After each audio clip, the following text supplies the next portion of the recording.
Oke, Assalamualaikum warahmatullahi wabarakatuh. Baik, kami dari kelompok 1 akan mencoba mempresentasikan hasil dari analisis kami pada hari ini, yaitu kenalkan dulu kami dari kelompok 4, saya Meliarta, kemudian ada Ajeng Triwidya, kemudian ada Michelle Arsanti, ada Renal Alfianzah, dan ada Bima Besariano. Kali ini kami akan mempresentasikan yaitu analisis program marketing public relation yang diterapkan oleh PT Fatan Syiar Haramain. Di mana PT Fatan Syiar Haramain ini bergerak di bidang travel umroh dan haji. Berikut kami perlihatkan informasi jumlah jemaah umroh per bulan pada tahun 2023. Secara umum, jumlah seluruh jemaah umroh asal Indonesia tahun lalu mencapai 1.368.616 jamaah haji dan umroh. Di sini PT Fatan Syiar Haramain Tour adalah sebuah perusahaan yang bergerak di bidang jasa perjalanan wisata umroh dan haji yang berdiri pada tahun 1999. Syiar Tour terdaftar sebagai penyelenggara resmi haji dan umroh Kemenak sesuai dengan SK Kemenak nomor U252 tahun 2021. Fatan Syiar Haramain mempunyai visi menjadikan perusahaan penyelenggara ibadah umroh dan haji khusus yang handal dengan menawarkan layanan berkualitas kepada masyarakat dalam menjalankan ibadah ke tanah suci. Di mana PT Fatan Syiar Haramain juga mempunyai misi memberikan kemudahan bagi seluruh jamaah dengan menghadirkan pilihan layanan yang bervariasi sesuai kebutuhan, kemudian memberikan kekhususan, kepuasan, dan kenyamanan dalam menjalankan dengan mengedepankan pelayanan prima. Ketiga, memberikan kepuasan kepada pelanggan dan mempertahankannya. 4, yaitu menjadi penyelenggara umroh yang amanah, profesional, yang berfokus pada kepuasan pelanggan. Yang kelima, menyelenggarakan perjalanan ibadah haji dan umroh dengan kualitas layanan yang terbaik dan mencapai kesempurnaan dalam beribadah.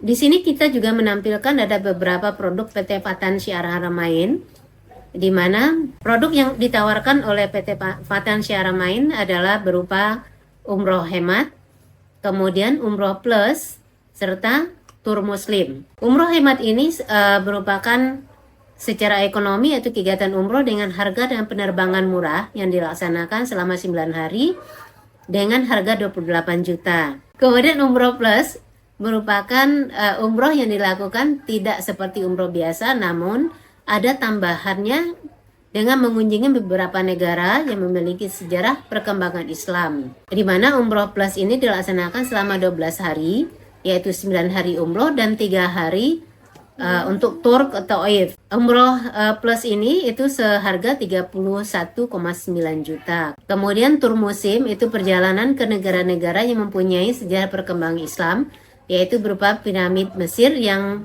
mengingatkan akan kesombongan Firaun. Program umroh 12 hari plus Mesir ini dihargai seharga 35 juta. Kemudian satu lagi bahwa PT Fatan Syiar Haramain juga memberikan potongan harga sebesar 1,5 juta untuk para jamaah dengan promo tur ke Mekah, Madinah, dan Mutaif. Dengan Mutaif atau guide yang sudah berpengalaman. Kemudian maksud dan tujuan dari analisis ini adalah dari uraian yang dijelaskan pada latar belakang, maka yang menjadi rumusan masalah pada penelitian ini adalah bagaimana strategi dibuat oleh marketing PR PT Fatan Syiar Haramain dalam meningkatkan jumlah jamaah umroh di Kota Depok.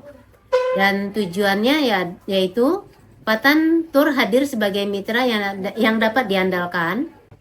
Dengan tujuan bahwa Fatan Tour hadir sebagai mitra yang dapat diandalkan untuk memenuhi kebutuhan perjalanan umroh. Dan beberapa alasan mengapa masyarakat memilih Fatan Tour sebagai penyelenggara perjalanan umroh mereka, di mana Fatan Tour menawarkan paket umroh mampu, yaitu murah, aman, mudah, pasti, dan untung, yang sudah lengkap dengan Fatan Tour.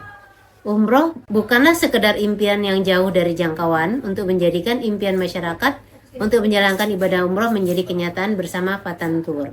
Oke, bab 2. Jadi di sini saya akan melanjutkan Bu Meli untuk menjelaskan bab kedua, rencana marketing public relation. Nah, di poin ke-1 ada latar belakang. Biro Perjalanan Umroh atau biasanya disebut travel merupakan lembaga atau instansi yang mengadakan atau menyediakan layanan perjalanan bagi jamaah yang ingin melaksanakan umroh. Penyelenggaraan umroh bertujuan untuk memberikan pembinaan, pelayanan, dan perlindungan kepada jamaah pada perusahaan jasa seperti travel umroh yang dihasilkan dan yang dipasarkan kepada masyarakat atau jamaah adalah produk yang dihasilkan berbentuk jasa yang berupa pelayanan dan pembinaan dalam melaksanakan ibadah umroh. Lalu, poin kedua dari bab 2 ada analisa produk PT Fatan Syiar Haramain. Ke-1, analisa positioning produk PT Fatan Syiar Haramain di pasar. Positioning produk merupakan proses yang dilakukan perusahaan untuk memberikan nilai dan kesan pada konsumen. Positioning produk PT Fatan Syiar Haramain dapat membantu perusahaan dalam meningkatkan penjualan dan memperluas jangkauan pelanggan. Beberapa faktor yang dapat mempengaruhi strategi pemasaran produk umroh PT Fatan Syiar Haramain antara lain 1. Kualitas produk, harga, lokasi, promosi, sistem pembayaran, dan persaingan. Berikut adalah hal-hal yang dapat dipertimbangkan dalam menentukan positioning market produk umroh PT Fatan Syiar Haramain. 1. Target pasar. Fatan Tour melakukan analisis dengan memahami target pasar dan karakteristiknya. 2. Analisis pesaing. Dengan banyaknya travel umroh yang berdiri, otomatis merupakan kompetitor yang harus diwaspadai oleh perusahaan. Oleh karena itu juga, Fatan Tour melakukan analisis terhadap pesaing untuk mengetahui kondisi pasar. Yang terakhir, proporsi nilai. Tentukan proporsi nilai yang jelas, di mana Fatan Tour menawarkan paket umroh mampu, yaitu murah, aman, mudah, pasti, dan untung. Yang sudah lengkap. Dengan Fatan Tour, umroh bukanlah sekadar impian yang jauh dari jangkauan. Untuk menjadikan impian masyarakat, untuk menjalankan ibadah umroh, menjadi kenyataan bersama Fatan Tour. Poin ketiga dari bab 2, analisa pabrik atau target sasaran. Proses yang dilakukan PT Fatan Syiar Haramain untuk memberikan nilai dan kesan pada konsumen dalam meningkatkan penjualan dan memperluas jangkauan pelanggan dengan melakukan beberapa strategi yang dapat dipertimbangkan dalam menentukan target market produk umroh dari PT Fatan Syiar Haramain. Salah satunya segmentasi pasar, yaitu berisi poin demografis, yaitu menyasar kepada keluarga, kelompok, usia menengah, usia tua 25 sampai 60 tahun dengan prioritas jemaah yang sudah berkeluarga atau profesional. Lalu selanjutnya ada geografis, lokasi jamaah yang dapat diidentifikasikan berdasarkan kota atau provinsi, misalnya usaha travel umroh yang beroperasi di Jakarta, Surabaya, dan kota besar lainnya. Selanjutnya, sosiokultural, perhatian pada latar belakang agama, status sosial ekonomi, dan preferensi budaya. Misalnya, jamaah dari kalangan menengah atas mungkin mencari paket umroh dengan fasilitas lebih lengkap. Selanjutnya, psikografis, menyasar konsumen yang peduli dengan kenyamanan dan layanan prima, serta mereka yang menginginkan pengalaman spiritual yang mendalam. Kedua, ada analisis kompetitor, yaitu menganalisis positioning kompetitor yang ada di pasar travel umroh untuk penting untuk melakukan celah pasar yang bisa dimanfaatkan. Beberapa faktor yang perlu diperhatikan dalam analisis ini yaitu harga. Kompetitor sering menawarkan paket dengan berbagai harga sesuai dengan kelas layanan, ekonomi, standar, atau premium. Lalu, kualitas layanan. Ada yang menawarkan layanan dengan penginapan dan transportasi mewah, ada juga yang lebih fokus pada harga murah. Durasi perjalanan juga menjadi salah satu poin. Beberapa travel menawarkan paket perjalanan yang lebih singkat. Sementara, yang lain memiliki paket yang lebih lama dan lebih nyaman. Lalu poin selanjutnya, fitur tambahan.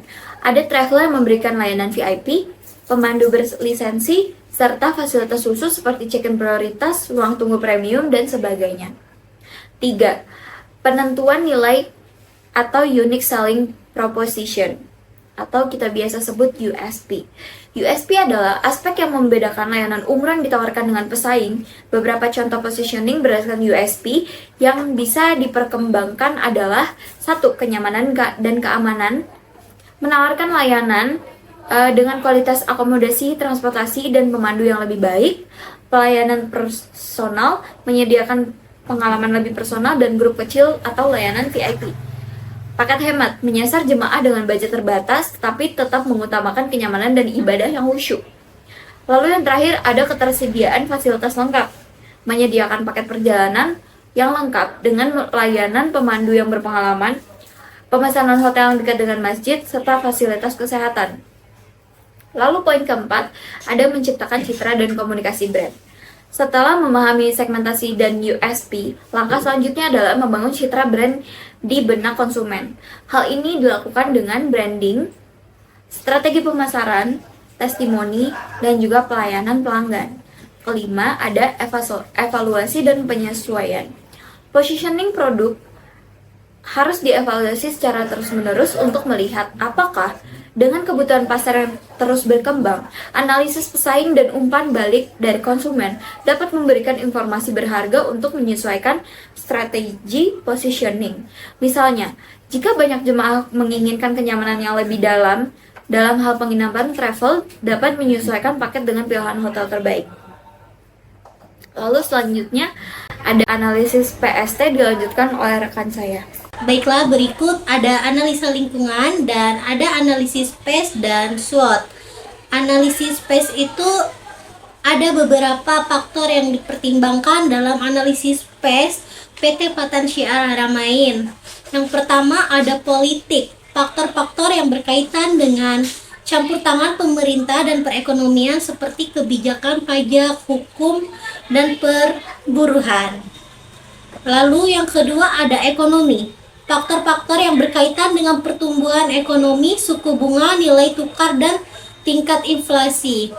Lalu yang ketiga ada sosial, faktor-faktor yang berkaitan dengan budaya, kesadaran, kesehatan, pertumbuhan, populasi, dan distribusi usia.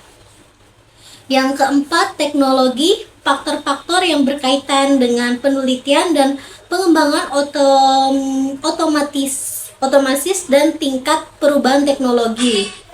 Lalu ada analisis SWOT.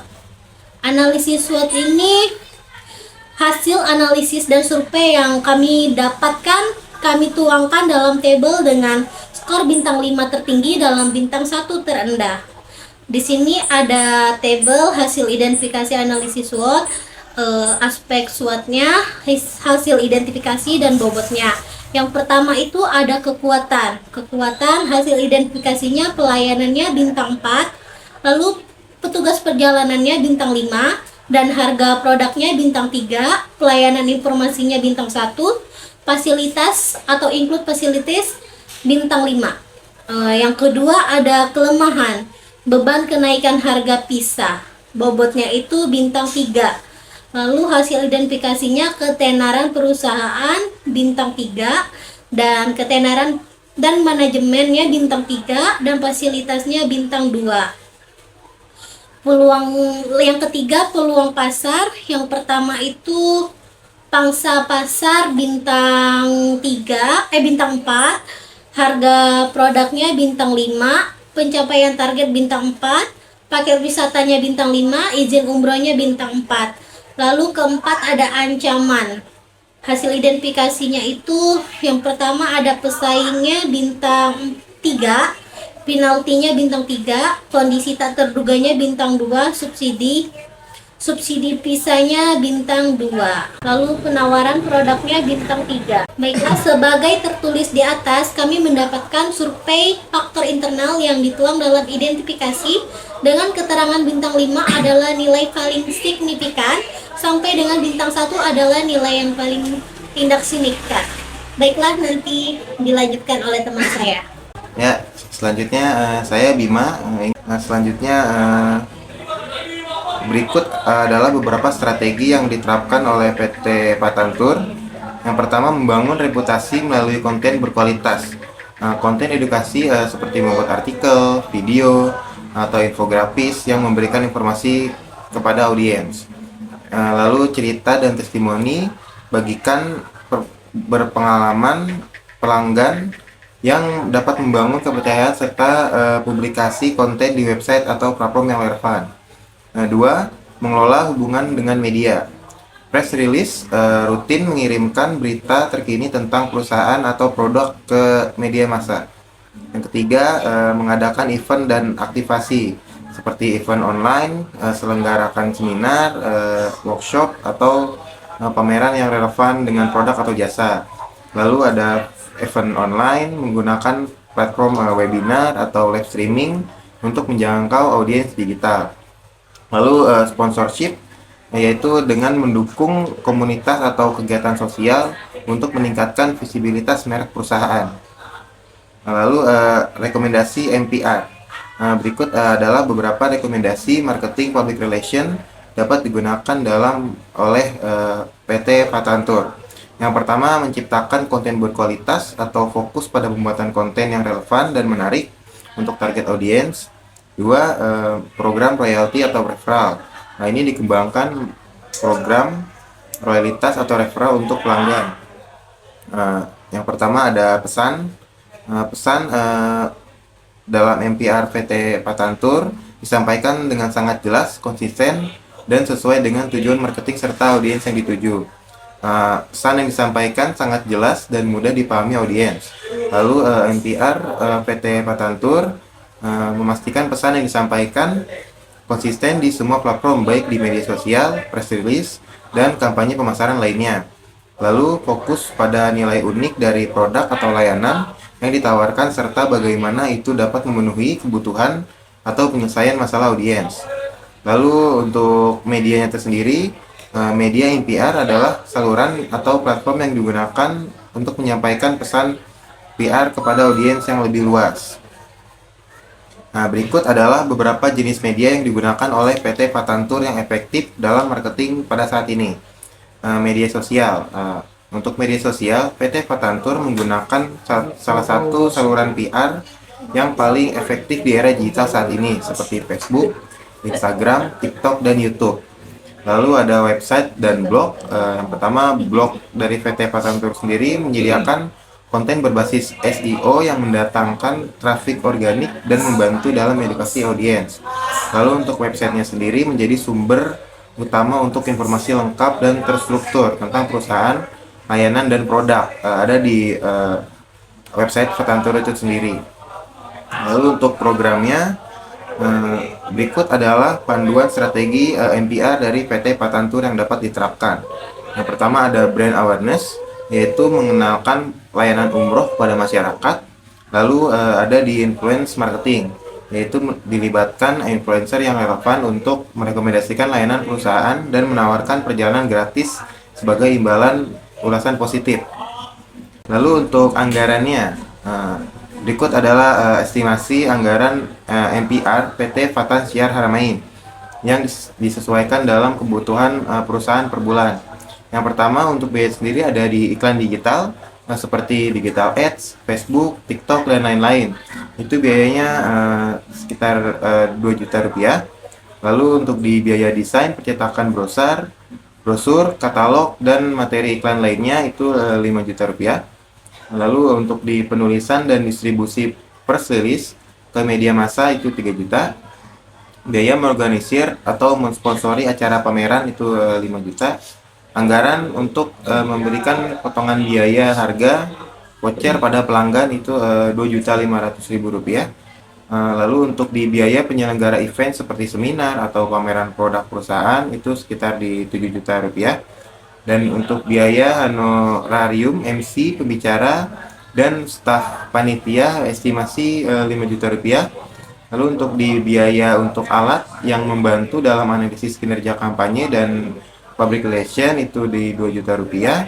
Lalu untuk di biaya untuk perangkat lunak, desain grafis, dan alat bantu konten visual lainnya itu di 2 juta. Nah, untuk total anggaran keseluruhannya itu 31.500.000 rupiah. Perkenalkan, nama saya Renaldi Aldiansyah. Saya akan melanjutkan dari materi teman saya. Yang pertama ada kegiatan. Nama dari kegiatan kita nanti adalah peluncuran paket umroh terjangkau. Terus dengan temanya menjangkau ibadah umroh untuk semua. Pertama, kita mempunyai alasan untuk memiliki kegiatan yaitu berkomitmen untuk menyediakan layanan umroh yang terjangkau untuk umum namun tetap berkualitas tinggi. Waktu dan tempatnya akan dilaksanakan sekitar 15 Januari 2025. Adapun susunan acaranya jam 10-an lewat 5 itu kita akan melakukan registrasi dan sambutan. Para tamu undangan melakukan registrasi dan mendapatkan materi acara. Selanjutnya ada presentasi program umroh mampu. Pihak manajemen akan mempresentasikan program umroh mampu, dijelaskan tentang paket-paket umroh yang ditawarkan serta keuntungan memilih PT Fatansyar Haramain. Adapun lagi sesi tanya jawab, yaitu media dan tamu undangan diberi kesempatan untuk bertanya tentang program umroh mampu serta mendapatkan penjelasan lebih lanjut mengenai proses perjalanan umroh yang disediakan oleh PT Fatansyar Haramain. Selanjutnya ada acara penutupan dan foto bersama. MC menutup acara dengan mengucapkan terima kasih kepada semua peserta. Acara ditutup dengan foto bersama para peserta dan perwakilan besar. Adapun orang-orang yang terlibat, yang pertama ada ketua panitia, sekretaris, bendahara, koordinator acara, koordinator dokumentasi, serta koordinator konsumsi, media, dan publikasi. Adapun anggaran kegiatannya yaitu untuk sewa ruangan sekitar 2 juta rupiah, konsumsi 800.000, dekorasi dan perlengkapan acara 600.000, dokumentasi foto dan video 600.000, promosi dan undangan 500.000. Jadi cukup sekian, terima kasih.